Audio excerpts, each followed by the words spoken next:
nous sommes dans l'obligation de prendre la parole. Et ceux qui vont nous rejoindre après, tant mieux, mais nous devons déjà partager la parole de Dieu. Amen. Amen. Ok. Je ne sais pas ce matin par où je dois commencer. Et je pense que c'est toi qui vas m'aider par rapport à ce devoir ce matin.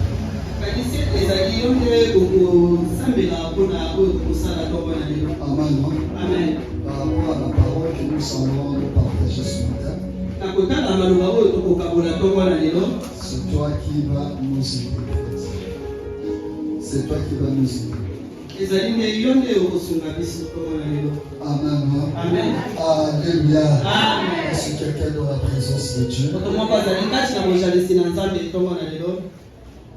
Ok, Dieu nous a protégés durant toute la semaine. Nous avons commencé le 1er mai. Aujourd'hui, nous sommes au 18. Et nous sommes à notre 5e mois de l'année 2025. Et au fur et à mesure, nous avançons vers l'achèvement de l'année. Et ça fait certainement beaucoup de mois, beaucoup d'années que nous nous sommes convertis.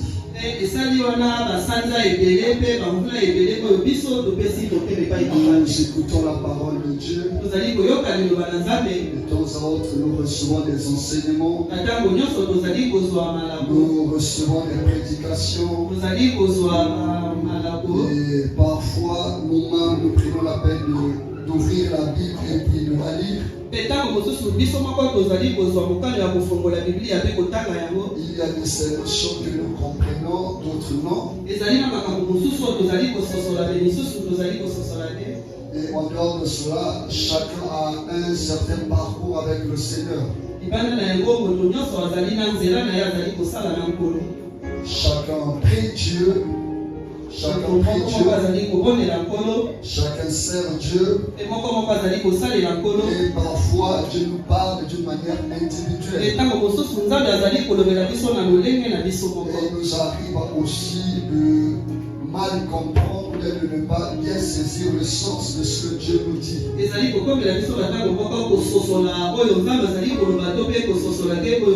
Nous sommes carrément dans l'embrouille. Et en dehors de cela, nous avons parfois des convictions et des préoccupations qui remplissent nos cœurs, qui rongent notre cœur, qui perturbent parfois notre paix, notre quiétude. On ne sait parfois à qui se vouer, auprès de qui demander conseil. Et parfois les arguments qu'on nous donne ne sont pas vraiment consistants par rapport au poids de cette préoccupation.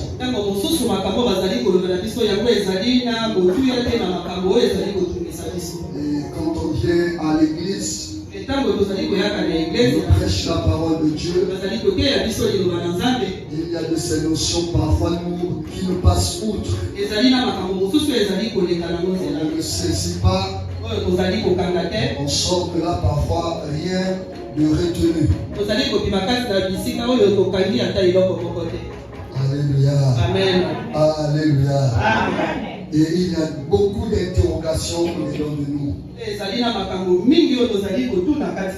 Il y a les poids de la vie, les pressions de la vie, les obligations de la vie, les réalités que nous voyons autour de nous. Et parfois ça nous laisse de la stupéfaction. Ça nous laisse parfois dans le suspense. On ne comprend pas exactement qu'est-ce qui se passe. comment répondre à ces choses. Que pense Dieu par rapport à tout cela? Que prépare Dieu par rapport à tout cela? Et on est là. Amen. Alléluia.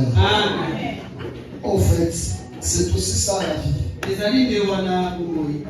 Vous savez bien, aimé dans le Seigneur, dans notre parcours, même dans notre marche chrétienne, il y a de ces choses que nous ne comprendrons jamais.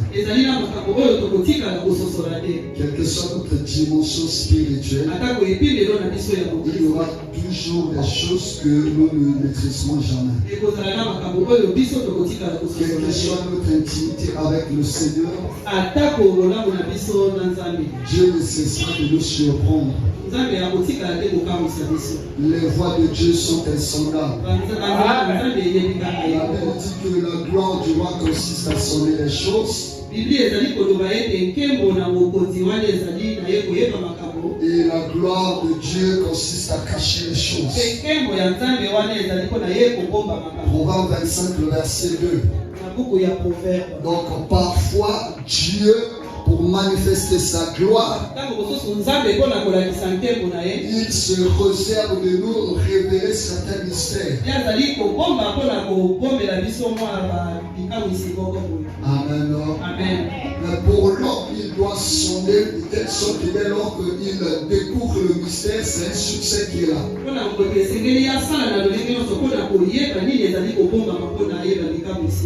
Amen. Ok. Que Dieu soit loué en tout et pour tout. Est-ce qu'on va acclamer le Seigneur par rapport à ce que nous sommes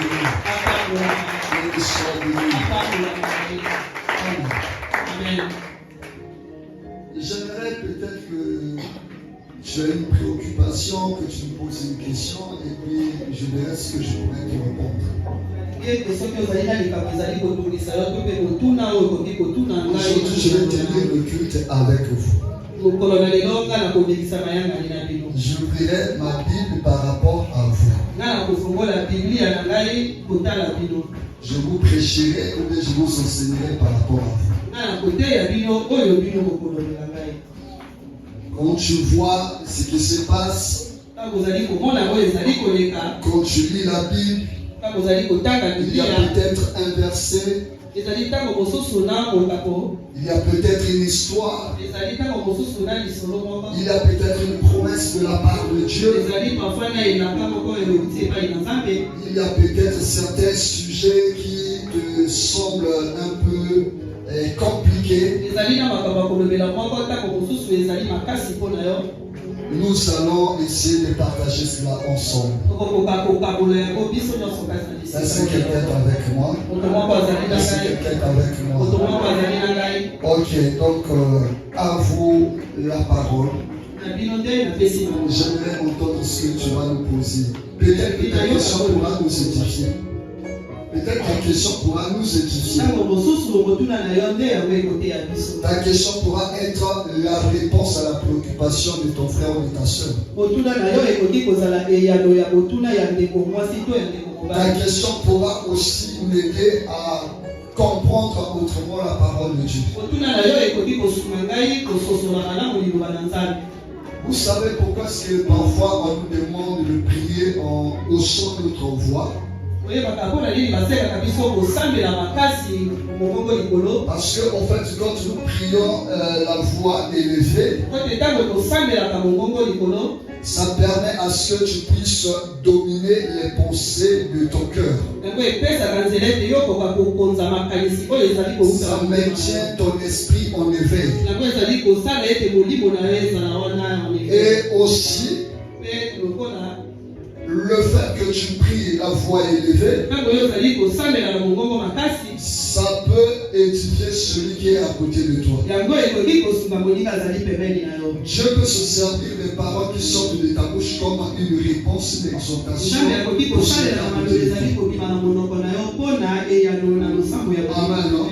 Ça peut inspirer les autres.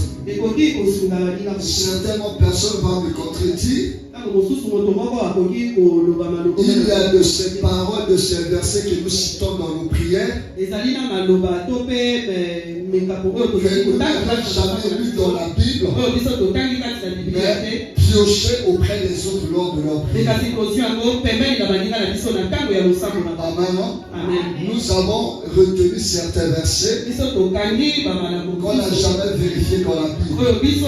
François avait entendu tel frère prier en citant ce passage. Tel auditeur en priant a cité ce passage. Tu as capté cela et cela a ajouté un plus dans ta connaissance. Amen. Donc ta question pourra aussi nous édifier. Je suis à votre disposition. Et pas honte, ne vous gênez pas. Il y a un baladeur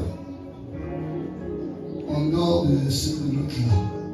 Donc, la sœur du protocole va protocoler dans le culte. Ok, nous avons une main levée. Est-ce qu'on peut acclamer le Seigneur Jésus dans le temps du Seigneur? Acclamer le Seigneur. Amen.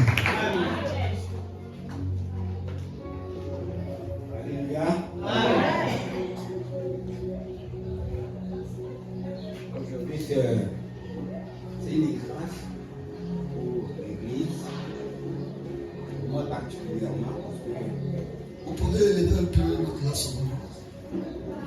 pour moi particulièrement parce que quand nous entendons le message que Dieu nous envoie, quand nous écoutons l'Écriture, il y a toujours des passages, des propos que nous entendons, parfois qui nous échappent. On n'arrive pas à comprendre. Il y en a beaucoup à ce que nous pensons. Aujourd'hui, je peux avoir 2 ou 3, mais je vais me focaliser sur un seul.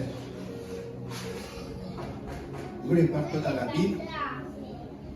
Le roi David fait appel au prophète Moïse. Il dit, je voudrais construire un temple pour mon Dieu.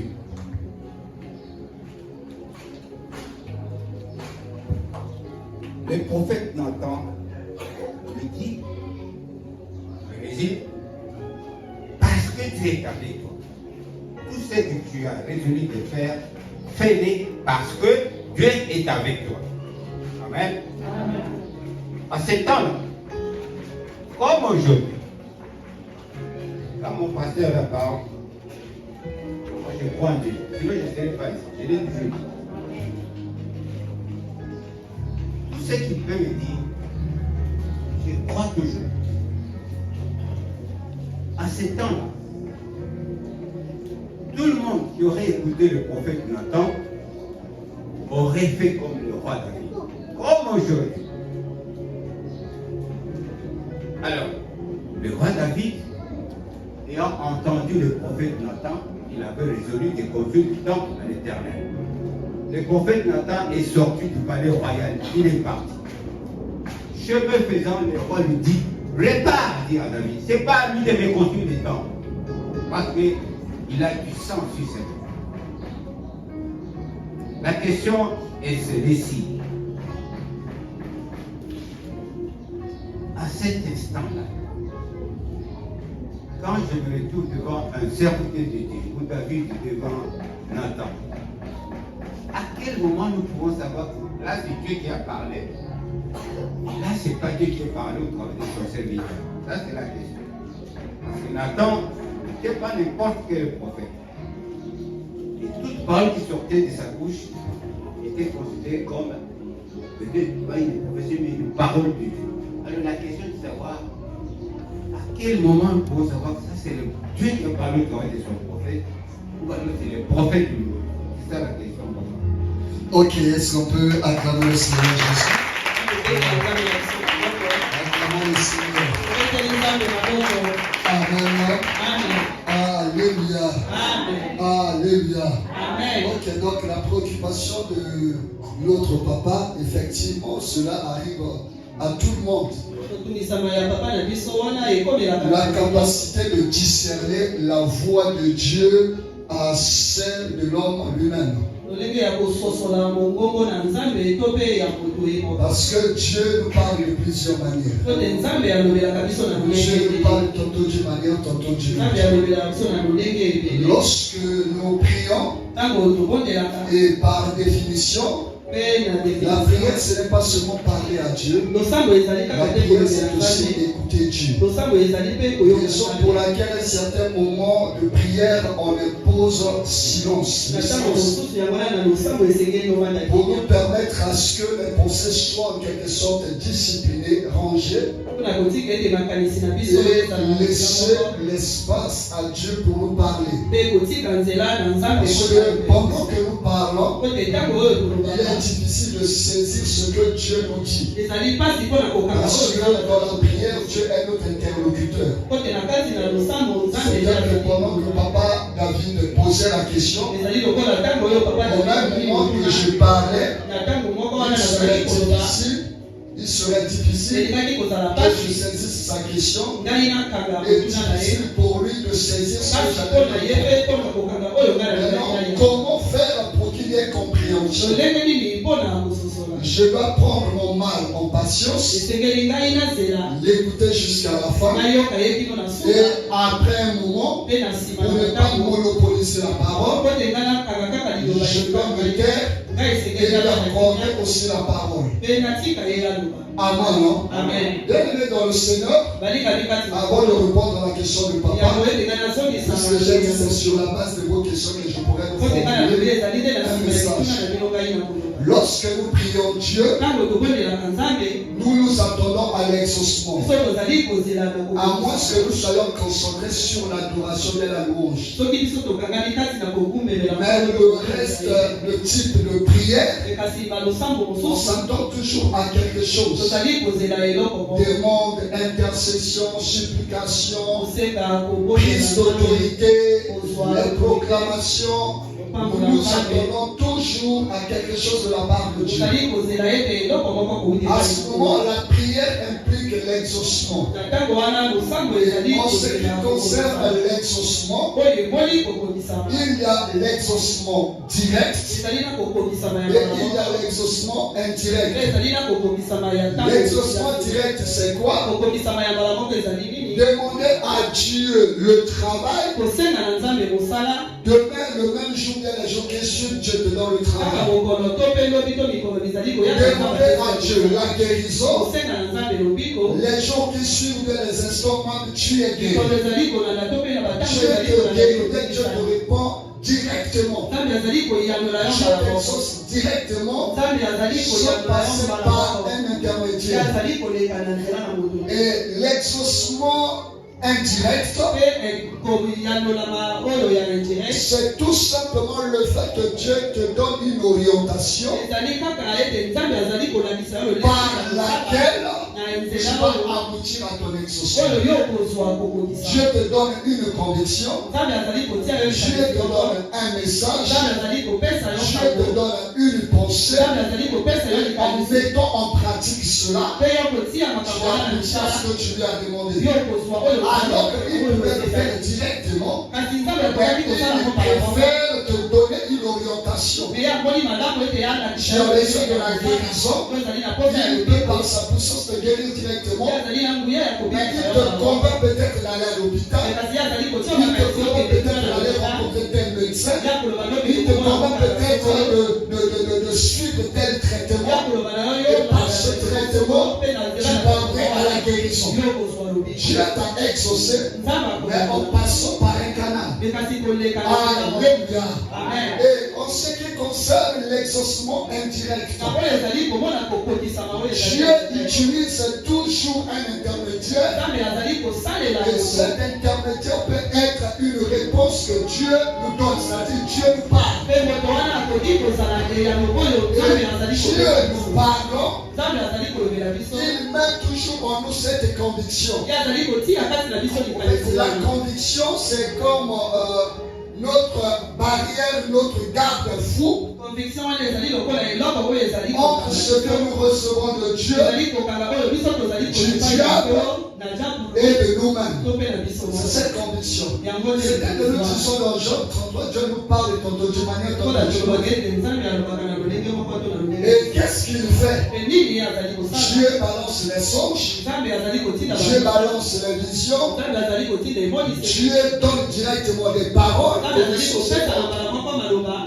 Dieu nous convainc. Et tout ce langage-là passe toujours par la conviction interne. Je peux te donner un message. Un prophète peut prophétiser sur toi.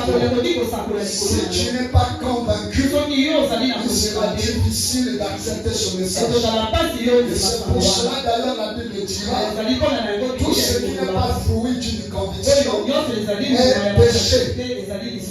Dieu ne nous impose pas forcément quelque chose à souveraineté. Il nous laisse toujours le libre arbitre et la décision. Il nous donne une orientation. Comme il est écrit dans le livre de Deutéronome, je mets devant toi la vie et la mort, le bien et le mal, mais choisis la vie. Dieu souhaite que nous puissions faire le choix. Et la décision finale nous revient toujours. Par rapport à la question de notre papa David, il s'est inspiré aussi de son nouveau David. Alors, l'histoire se trouve dans 2 Samuel chapitre 7. David, après avoir construit son palais, étant roi, il jouissait d'une certaine prospérité. Et depuis lors, la maison de détention, le tabernacle était sous la tente. C'est-à-dire qu'amener le tabernacle à Jérusalem, c'était toujours sous une tente. Il va se dire comment moi, qui suis homme, je vis dans un palais. Et Dieu qui a fait de moi ce que je suis devenu, habite sous une tente. Il va prendre la résolution de bâtir un temple pour son Dieu. Il a eu une pensée, il a eu une conviction, et il ne s'est pas directement engagé. Il consulte le prophète Nathan. Il lui explique son projet. Voilà ce que moi je compte faire. Nathan étant le prophète, il est homme et il a la nature de Dieu. Donc être Dieu fait de nous des hommes de Dieu et non directement Dieu. Alléluia. C'est tel que j'ouvre une parenthèse et parlant un peu de notre Seigneur Jésus. Il a vécu au milieu des hommes 100% hommes et 100% Dieu. Un jour il a eu faim. Et il va s'approcher d'un figuier. Alléluia. Il avait eu faim. Mais ce n'est pas la nature de Dieu qui avait eu faim de manger fruit. Et dès lors qu'il n'a pas trouvé le fruit, c'est alors qu'il va maudire le figuier. Et ça, c'est la nature de Dieu qui s'exprime maintenant. Alléluia. Donc le fait que nous servons Dieu, nous avons l'esprit de Dieu, l'esprit de Dieu ne nous déshumanise pas. Alléluia. L'esprit de Dieu, l'onction de Dieu ne nous déshumanise pas. D'ailleurs, l'onction de Dieu est un outil de travail. Dieu nous donne l'onction pour un service donné. Alléluia. L'esprit de Dieu ne nous rend pas esprit. Il vient nous couvrir, habiter en nous, prendre le contrôle de tout notre être entier. Et d'ailleurs, dans l'ancienne alliance, l'esprit de Dieu n'habitait pas dans l'homme. L'esprit était au-dessus. Donc il se manifestait d'après les circonstances données. C'est à partir de la Pentecôte que l'esprit de Dieu habite dans l'homme. Alléluia. Donc par rapport à cela, David soumet son projet. Nathan écoute et apprécie le projet. Ce n'est pas du tout une mauvaise chose. Alléluia. Amen. Bienvenue dans le Seigneur, je joue encore une parenthèse. Dieu n'est toujours pas contre la volonté de l'homme. Dieu est contre la volonté de l'homme du moment où l'homme désobéit à ses commandements. Du moment où tu fais mal aux yeux de Dieu, là Dieu devient contre toi. Mais quand tu fais quelque chose de bien, même si tu n'as pas directement consulté Dieu, Dieu ne sera pas contre toi. Alléluia. Je vais donner un exemple simple. Nous savons tous manger, c'est une bonne chose. Amen. Manger, c'est une bonne chose. Vous ne mangez pas. Manger, c'est une bonne chose. Alléluia. Amen. On dit à voisin, manger, c'est une bonne chose. Manger, c'est pas un péché. Amen. Amen. C'est normal. Alléluia. Amen. Mais qui a déjà pris la peine de prier Dieu que Dieu lui montre ce qu'il doit manger? Il y a déjà quelqu'un qui a fait cette prière. Seigneur, montre-moi aujourd'hui, je dois manger quoi? Hein? Membre le plus spirituel. Je ne sais pas si un jour il a osé faire cette prière. Mais en mangeant là, nous mangeons des choses qui détruisent parfois notre corps. Alléluia. Nous mangeons des choses qui détruisent notre santé. Si aujourd'hui nous avons autant de maladies, ce n'est pas forcément à cause des démons, mais à cause de ce que nous mangeons. Alléluia. Mais pourtant nous sommes conscients. Chaque fois nous entendons dire les cuisses de poulet là, les cuisses de poulet là. Mais qui a déjà demandé à Dieu, montre-moi ce que je dois manger? Personne. Alléluia. Parce que le fait que manger est une bonne chose, et que lorsque tu manges, tu ne pèses pas, à moins que tu sois dans l'excès. S'il n'y a pas d'excès de calme, tu ne pèches pas. Alléluia. Et Dieu ne va pas être taxé de pécheur parce que tu as mangé. Nous péchons lorsque nous agissons contrairement à la volonté de Dieu. Donc, par rapport à la pensée de David, il n'était pas en contradiction avec la parole de Dieu. Donc, avoir un tel projet n'était pas du tout un péché. Et Nathan étant homme, automatiquement il appréciait le projet. Parce que bien dans le Seigneur, nous devons aussi ouvrir cette parenthèse. Le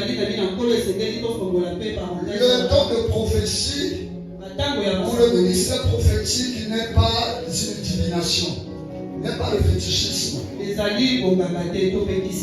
À un certain moment, Dieu se réserve de garder le silence.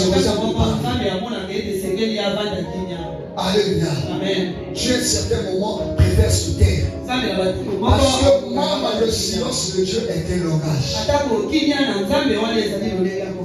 L'homme de Dieu prophétise d'après l'Esprit de Dieu. Il ne faut jamais faire de ta conviction la pensée de Dieu. Il ne faut jamais faire de ta conviction la volonté de Dieu. Il ne faut jamais faire de ta conception une prophétie de Dieu. Aujourd'hui, il y a beaucoup de courants autour de la Bible parce qu'il y a des gens qui font de leur conception une doctrine. Dans la Bible, il y a les dogmes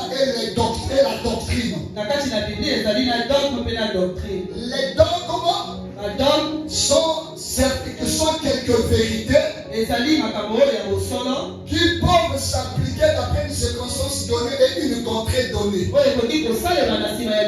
C'est une vérité qui n'est pas universelle. Une vérité qui concerne une circonstance donnée et par rapport à une contrée donnée. Et on ne doit pas faire de ce dogme une vérité. Excusez-moi, on ne doit pas faire de ce dogme une vérité universelle. On ne doit pas faire de ce dogme une doctrine. Alléluia. Permettez-moi, je vais le citer. C'est peut-être parfois la doctrine du voile, de la voile. La doctrine de la voile. Les femmes doivent toujours avoir leur voile. Les femmes ne doivent pas mettre des boucles d'oreilles. Même le Seigneur, ça, ce sont des dogmes et non de la doctrine. Alléluia. C'est une vérité qui est appelée à être appliquée dans un territoire donné et cela une circonstance. On ne doit pas universaliser cette vérité. Alléluia. Et beaucoup de gens font de leur conception une doctrine. Donc le fait que lui conçoit cette vérité de cette manière, il veut que tout le monde conçoive la vérité de la même manière que lui. Alléluia. Amen. Et Nathan a approuvé le projet de la vie. Mais quand il rentre, Dieu lui parle. Non, c'est vrai, c'est un bon projet. Mais ce n'est pas lui qui doit le concevoir. Alléluia. Vous allez constater, ça doit être dans le livre de Corinthiens, je pense bien. 1 Corinthiens chapitre 7, je pense que pour ne pas l'autre vous donner un peu de n'importe quoi. La Bible dit ceci, c'est Paul qui parle. Un certain moment quand il parle, il dit que c'est moi qui parle et non l'Esprit de Dieu. Pour le retrouver, comme on est toujours derrière les toi et puis voilà.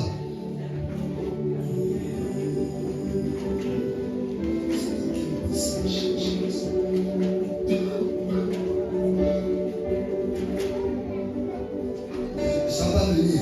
Mais c'est Paul qui dit, pendant qu'il donne un enseignement concernant l'attitude des femmes, il va arriver à un moment de dire que ce n'est pas Dieu qui parle, mais c'est moi qui parle. À un autre moment, il dit que ce n'est pas moi qui parle, c'est Dieu qui parle. Alléluia. Ceux qui ont le téléphone pouvaient faire un peu de recherche sur ça. Donc, à un certain moment, il donne sa conception. À un autre, il donne la conception de Dieu. C'est-à-dire que pendant que je parle ici, il y a des pensées qui viennent d'après ma réflexion intelligente. Mais il y a d'autres qui viennent d'après l'inspiration de Dieu. Le problème, c'est comment savoir le moment que Dieu nous parle et le moment où c'est notre propre pensée. Celui qui est mature dans les choses de Dieu, tu finiras toujours par comprendre dans quel sens. Et quand c'est ton intelligence qui te parle, tu sentiras la conviction sera là, mais ça ne sera pas assez perçant par rapport à la conviction qui vient de Dieu.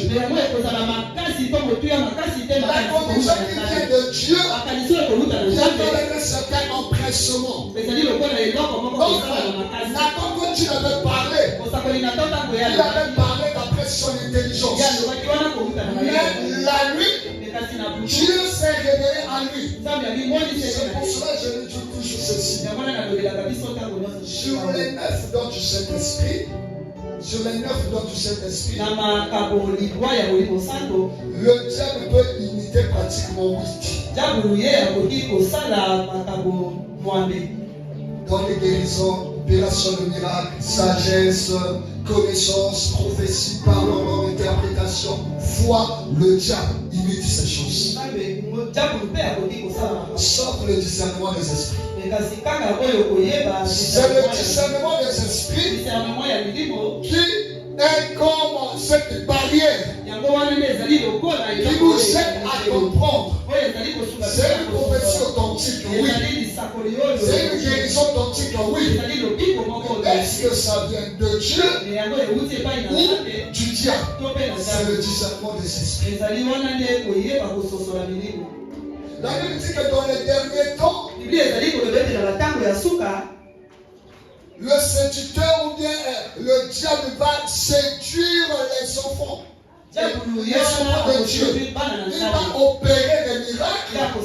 Et si Dieu n'allait pas abréger ces jours, même les élus seraient corrompus. Il va opérer des choses tellement authentiques que ça c'est Dieu. Alléluia. Amen. Étant mature dans notre foi, nous sommes appelés à avoir cette conviction, ce discernement, pour comprendre que là c'est Dieu qui me parle. Là c'est ma propre intelligence qui me parle. Ça c'est une conviction venant de Dieu. Ça c'est une conviction venant de moi-même. Alléluia. Amen. Et puis bien dans le Seigneur, tu vas te rendre compte. Dès lors que tu vas appliquer cela, le succès sera au rendez-vous. Et tu comprendras que ça, c'est Dieu qui m'avait parlé. Certainement, peut-être d'une manière inconsciente, il nous est déjà arrivé. Si dans les Corinthiens, vous trouvez pas mal dans 1 Timothée, dans le livre de Timothée, Paul a mis l'accent sur l'attitude des femmes. Dans ce passage-là. Amen, non? Amen. Il nous arrive souvent même dans notre ignorance. 2 Corinthiens 11. 1 Corinthiens, chapitre 11, permettez-moi. Le verset combien?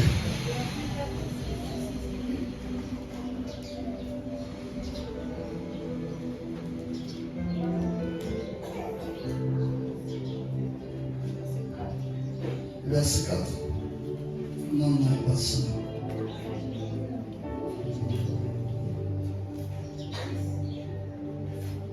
On n'a pas trouvé le verset.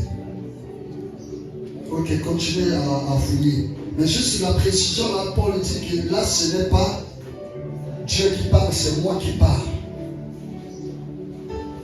Donc, en tout temps, continuez à fouiller et puis vous allez nous retrouver, ça va nous aider. Alléluia. Donc, j'étais en train de dire, il nous arrive. Pendant qu'on veut faire telle chose, il y a une conviction qui surgit en nous. Dès lors que nous appliquons la conviction, nous voyons le résultat. Et ça, c'est la manière de Dieu de nous parler. Même dans le Seigneur, Dieu ne va pas parler à tout le monde de la même manière. Ou encore Dieu ne parle pas à tout le monde de la même manière. À chacun de savoir de quelle manière Dieu lui parle. Et c'est cette conviction-là qui va t'orienter vers la pensée de Dieu. Alléluia. Tu pourras faire une bonne chose, mais tu pourras faire une bonne chose comme David. Mais cette bonne chose pourra être contraire à la volonté de Dieu. Et le péché va intervenir dès lors que tu ne vas pas faire ce que Dieu va te dire. Amen. D'après toi, tu veux faire une bonne chose. C'est pas un péché. Mais dès lors que Dieu va te donner une autre orientation, et que tu ne fais pas l'orientation de Dieu, c'est là où tu vas pécher. Donc péché, c'est désobéir à la parole de Dieu et aussi à la volonté de Dieu. Amen, non? Donc tu pourras faire une bonne chose. Tu pourras faire une bonne chose. Mais si cette bonne chose ne pousse pas la volonté de Dieu, tu insistes parce que c'est une bonne chose, tu vas désobéir à Dieu. Et tu vas pécher. Je ne sais pas, il faut parler, je vais terminer par là pour prendre une deuxième question. Une fois lors de nos cultes, j'avais dit une chose. C'était au chemin. La volonté de Dieu pour toi peut être que, disons, aujourd'hui c'est dimanche, le jour du culte, mais peut-être que Dieu ne voulait pas que tu sois ici. Dès lors que tu te diras, non, ce dimanche c'est le jour du culte, non, ça va être la voix du diable. Comment il peut m'empêcher de me rendre au culte? Alléluia. Amen. Ah ouais. Mais peut-être que pour Dieu, il ne voulait pas que tu sois assis. Je nous dis toujours, ne soyons jamais victimes de la loi de notre Dieu. Est-ce que quelqu'un a compris? Amen. Est-ce que quelqu'un a compris? Amen. La différence c'est au niveau de la conviction. Et de savoir quelle est la manière que Dieu utilise pour te parler. Si tu sais que Dieu te parle souvent de telle manière, parce qu'on fait facilement attention quand Dieu veut te parler. Donc Nathan pouvait facilement comprendre parce qu'il avait su de quelle manière que Dieu parlait. Amen. Quand nous voyons l'histoire de Nathan, souvent c'était dans les songes. Dieu parlait à Dieu, il pouvait voir la Bible. C'est que Dieu utilisait la Bible. C'est bon, amen. Une deuxième question. Est-ce que quelqu'un peut comprendre la réponse que j'ai donnée? En tout et pour tout, c'est la conviction interne que tu dois avoir pour discerner si c'est ta pensée ou la pensée de Dieu. Alléluia. Parce que c'est cette conviction-là qui te permettra de savoir que ça vient de Dieu. Ça vient de Dieu. Une deuxième question. Une deuxième question. Ok, donc en fait, on veut prendre une deuxième. Ok, on prend le micro à papa David Soukro aujourd'hui. Comme ça, on va prendre cette deuxième personne. Donc c'est la dernière question par rapport à l'heure. Merci pour avoir accordé la parole.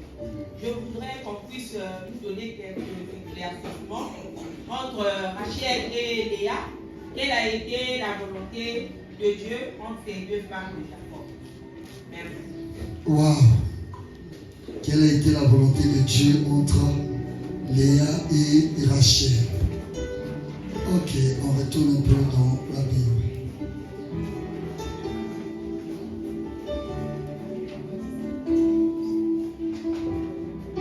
On prend Genèse chapitre 29 à partir du verset 15. Genèse chapitre 29 à partir du verset 15. Amen. Amen. Ok. Je vais nous reprendre d'abord par cette explication.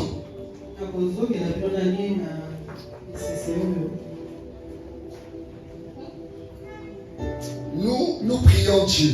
Nous connaissons Dieu. Nous avons l'Esprit de Dieu. Et quand nous avons des préoccupations, nous partons consulter Dieu pour que Dieu nous parle. Amen. Amen. Mais quand nous essayons un peu de remonter les temps concernant nos parents, grands-parents qui n'ont pas connu connu le Seigneur comme nous. Les deux personnes, monsieur, madame, ou bien les deux familles, s'engagent à unir leurs enfants, sans consulter Dieu, sans invoquer le Saint-Esprit, et sans demander à ce que Dieu puisse être au contrôle de cette union. Et ils unissent leur vie comme ça. Ils ont connu tous les problèmes qui arrivent d'une manière ou d'une autre dans les foyers. Ils ont pu supporter cela, surmonter cela, continuer à vivre ensemble, jusqu'à mourir ensemble, à un âge très avancé. Mais ils n'avaient pas Dieu. Ils n'avaient pas consulté Dieu. Ils n'avaient pas prié Dieu. Mais ils ont pu passer une vie heureuse. Même s'il y avait des combats, des disputes, papa livré à la débauche, à l'ivrognerie et autres, maman aussi de son côté, quel que soit des bagarres, ils ont pu surmonter cela jusqu'à mourir ensemble. Mais à comparer à notre génération, nous qui connaissons le Seigneur, prions la peine de prier que Dieu nous révèle l'homme ou bien la femme idéale avec le Saint-Esprit. Nous pose la question, est-ce que tu crois que c'est la volonté de Dieu? Oui, je le crois. Dieu, après ta révélation, Dieu t'avait révélé, Dieu t'avait parlé. Peut-être les compagnons, ils peuvent témoigner que Dieu leur a parlé. Et on bénit le mariage. Et dès lors qu'on rencontre les réalités, les problèmes du couple, maintenant c'est le divorce qui arrive. Ils n'ont pas regardé le Saint-Esprit. La capacité d'aimer sincèrement, la capacité de supporter, de tout supporter, la capacité de tout pardonner, incapable de gérer le foyer, et c'est le divorce. Mais ceux qui n'avaient pas Dieu ont pu se pardonner, ont pu surmonter les problèmes, vivre ensemble jusqu'à leur vieillesse. Alléluia. Amen. C'est le grand problème avec nos couples aujourd'hui. Amen. Amen. Jacob arrive dans le territoire de Charan. Et il va rencontrer déjà sa future femme, Léa et Rachel. Donc quand il arrive sur le terrain, la femme qu'il apprécie, c'est Rachel. Et il demande à ce qu'il puisse travailler pour avoir la dot de Rachel. Et papa a accepté, papa l'a accepté. Il travaille pendant cette année. À la grande surprise des agréables, on lui donne Léa. Celle qu'il n'aimait pas vraiment. Mais c'est là qu'on lui a donné comme femme. Alléluia. Déjà à leur époque, vous allez constater que Laban était l'oncle de Jacob. À cette époque, il n'y avait pas encore de loi, donc il n'y avait pas d'inceste. La polygamie, on n'en parlait pas. Et qu'est-ce que je dis? Oui, la polygamie, on n'en parlait pas. Juste une parenthèse, savons-nous que Sarah était la bénédiction d'Abraham? Alléluia. Sarah était la bénédiction d'Abraham. Amen. À cette époque-là, il n'y avait pas d'inceste. La loi est venue bien après. À partir de Moïse. On a commencé à arranger certaines choses, à corriger certaines choses. Donc, il avait fait son choix. Donc, par rapport à ce choix, on ne peut pas lui tenir rigueur du moment où il n'y avait pas encore de loi. Et l'Esprit de Dieu n'habitait pas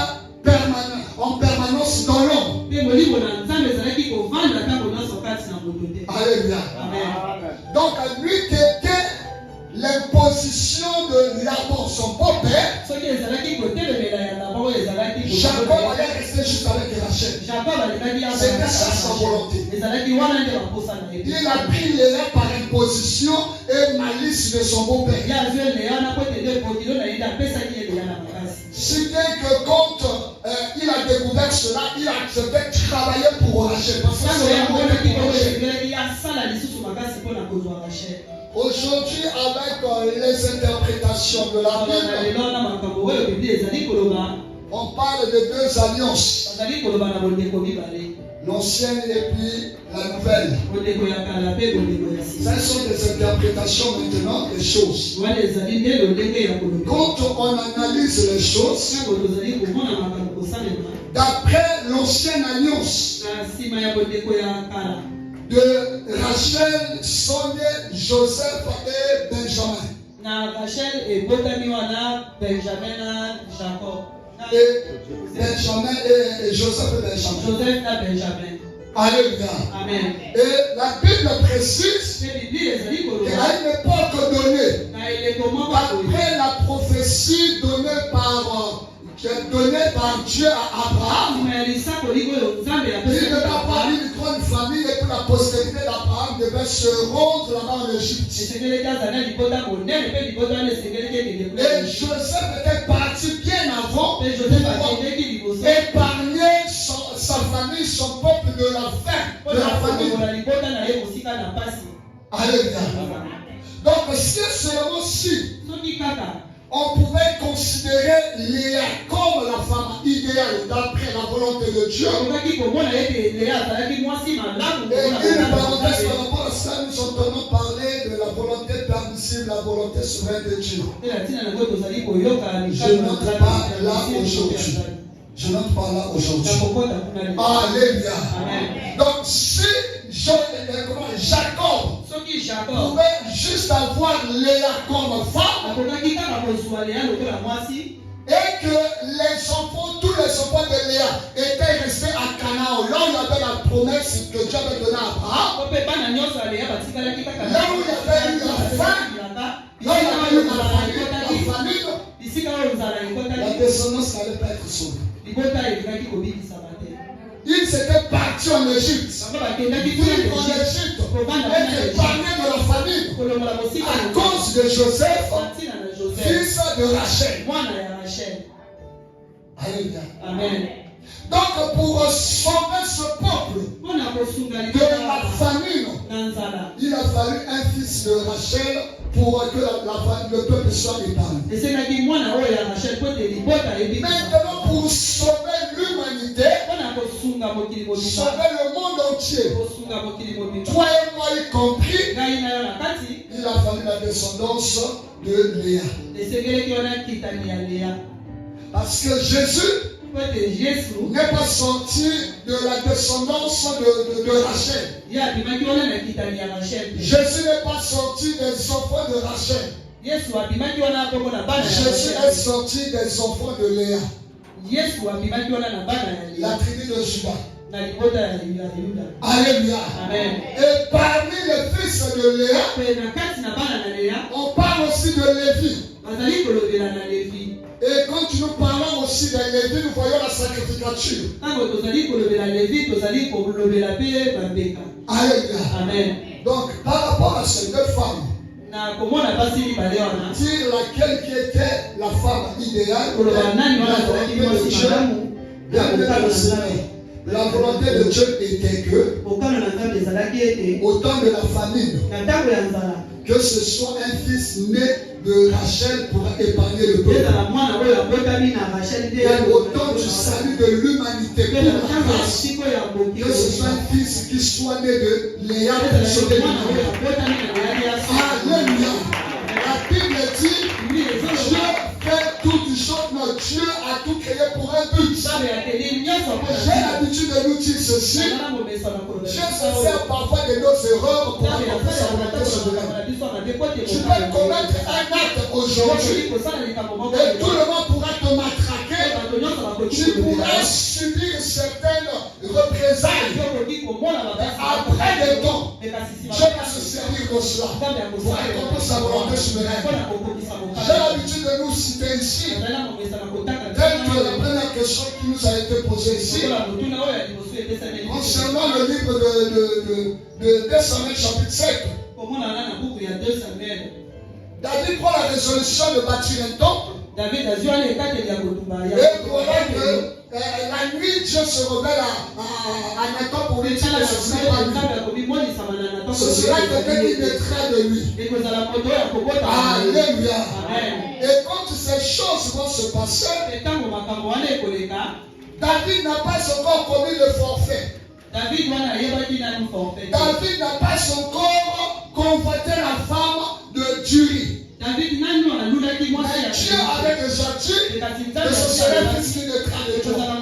Alors que David avait déjà des enfants. Il y avait Amnon, il y avait Absalom, il y avait Adonijah, il y avait déjà des enfants. Donc pour David, il pouvait déjà se dire, ce sera certainement parmi les enfants que j'ai. Après des temps, dans 2 Samuel chapitre 11, on parle de la tutelle de David. Il va aimer la femme de quelqu'un d'autre. Et juste faire tuer ce dernier, récupérer cette femme. Combien de David va subir les conséquences? David a perdu au total 4 enfants. L'inceste est entré dans sa famille. Absalom va se révéler, va prendre même les concubines de papa pour qu'elle devienne sa femme. Absalom s'est révélé contre David. Parce que Dieu, en le punissant avec dit ceci, que l'épée ne va pas s'éloigner de ta maison. Parce que tu es Uri. Voilà ce qui va t'arriver. David a subi toutes ces conséquences. Mais qu'est-ce que nous allons constater? Plus tard, permettez-moi, je vais vous retrouver ce passage. Plus tard, nous sommes dans 1 Roi chapitre 1. 1 Roi chapitre 1. 1 Roi chapitre 1, à partir, disons, du verset 5. Le premier fils de David, Adonijah, va se lever quand le papa est déjà fatigué.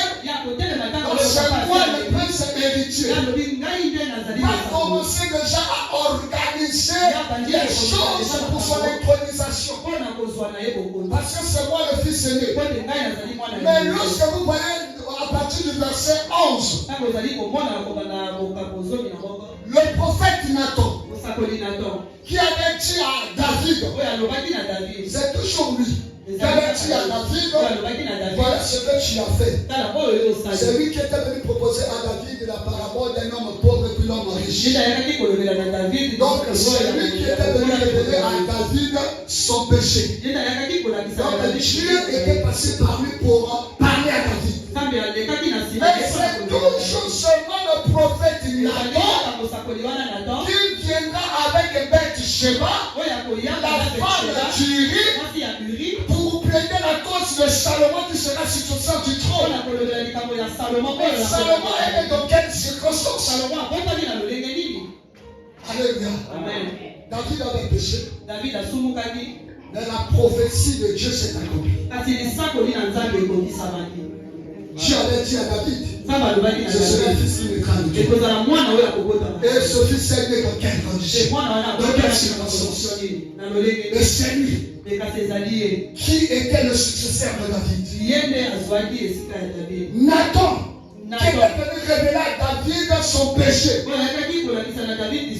n'a même pu tenir compte que cet enfant est né de l'inceste, de l'adultère,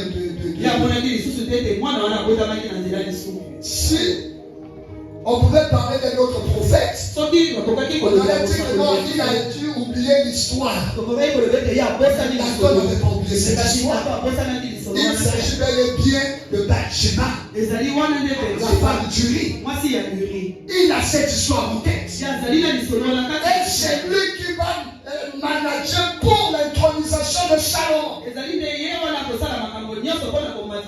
Dieu se sert parfois de nos erreurs. Dieu se sert parfois de nos fautes. Dieu se sert parfois de nos péchés pour accomplir sa volonté sur nous. Alléluia. Donc, maman Rachel, pourquoi vous êtes aussi Rachel?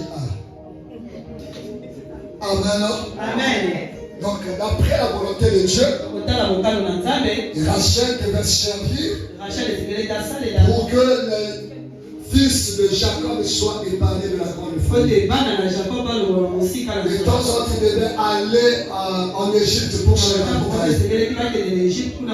Mais un fils de Rachel était déjà là-bas. Il les a reçus et ils ont été épargnés de la grande famine.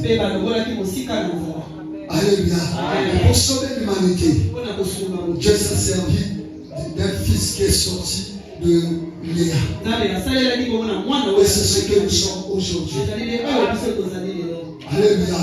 S'il n'avait pas Rachel, Jacob et ses enfants allaient mourir de faim. Amen. S'il n'avait pas Léa, il n'allait pas être sauvé.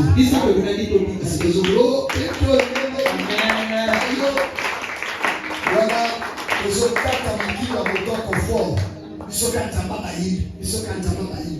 mais comme Léa était là, parmi ses fils, Judas, et la succession s'est enchaînée jusqu'à Jésus. Alléluia. Et Dieu avait déjà promis depuis Abraham qu'il devait avoir quelqu'un qui viendra pour sauver le monde. Et cela était déjà arrangé comme ça. Alléluia. Alléluia. Connais mieux ton Dieu. Attache-toi à ton Dieu. Et Dieu lui-même saura faire des choses. Alléluia. Alléluia. La volonté de Dieu pour un X ne sera toujours pas la même pour un Y. Ne compare pas ta vie à X ou bien à Y. Tu es une pièce unique. Même dans l'usine de fabrication de Dieu, il n'y a pas un autre toi. Alléluia. Personne ne pourra te remplacer. Amen. D'ailleurs, logiquement, on ne parle pas du remplacement, on parle plutôt de la succession. On succède à quelqu'un, mais on ne le remplace pas. Alléluia. Parce qu'il est unique. Même si vous pouvez tous faire la même chose, il est unique. En dehors de lui, personne ne pourra le remplir. Il est unique. Alléluia. Je dis à quelqu'un, tu es unique. Tu es unique.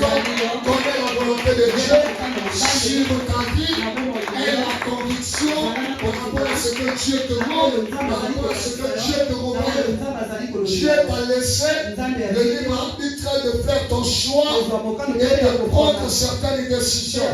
Si et surtout, cette décision n'est pas contraire à sa volonté, tu ne vas pas mal faire.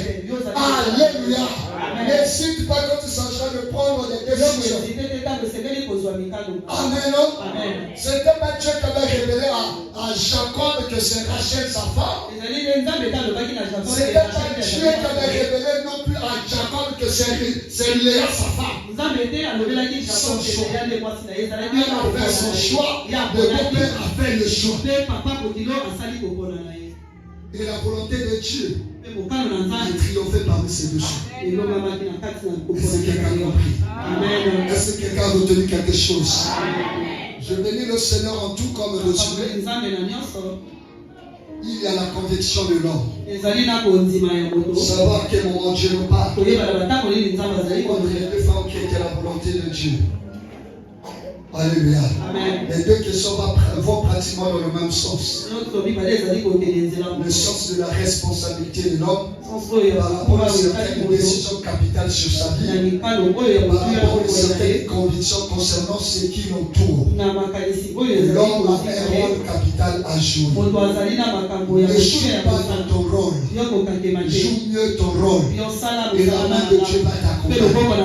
La main de Dieu va t'accompagner. Si Dieu n'est pas pour ça, il saura comment te remettre sur le bon chemin.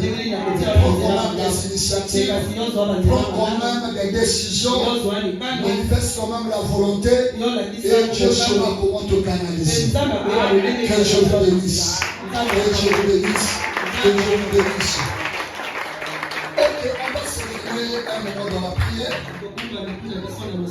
Je vais parler à Dieu concernant les décisions capitales qu'il te faut prendre.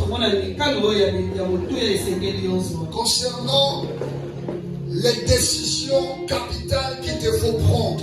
On est parfois hésitant. On veut faire quelque chose qu'on décide. On se pose la question, est-ce la volonté de Dieu? Et si cela n'est pas de la volonté de Dieu, on est hésitant. On a peur peut-être de jouer. Mais tu vas prier Dieu. Dieu se me donne cette conviction de faire ce qu'il me faut faire.